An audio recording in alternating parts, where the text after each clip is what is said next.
Assalamualaikum warahmatullahi wabarakatuh.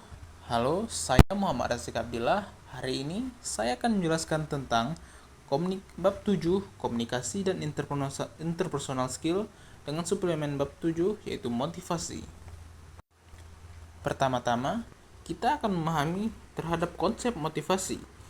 Motivasi adalah dorongan internal dan eksternal dalam diri seseorang yang menimbulkan, mengarahkan, dan mempertahankan perilaku untuk mencapai tujuan tertentu.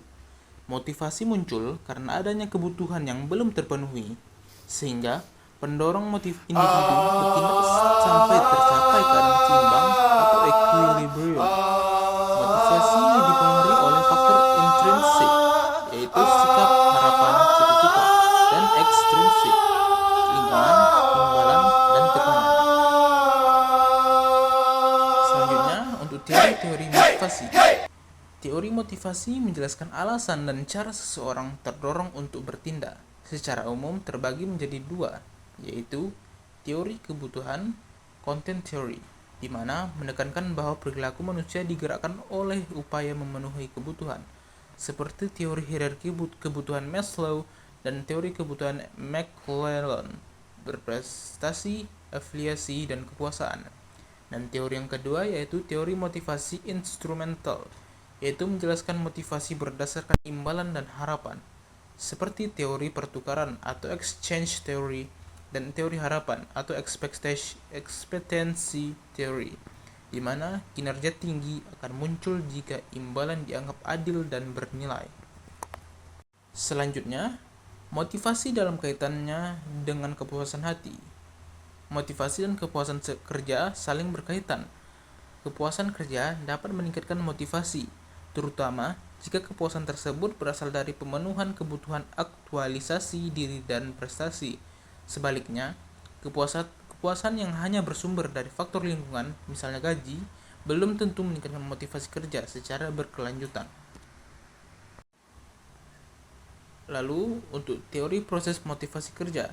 Teori proses motivasi kerja menjelaskan bagaimana motivasi terjadi melalui interaksi tiga komponen utama, yaitu pertama, kebutuhan atau needs, kondisi ketidakseimbangan dalam diri individu.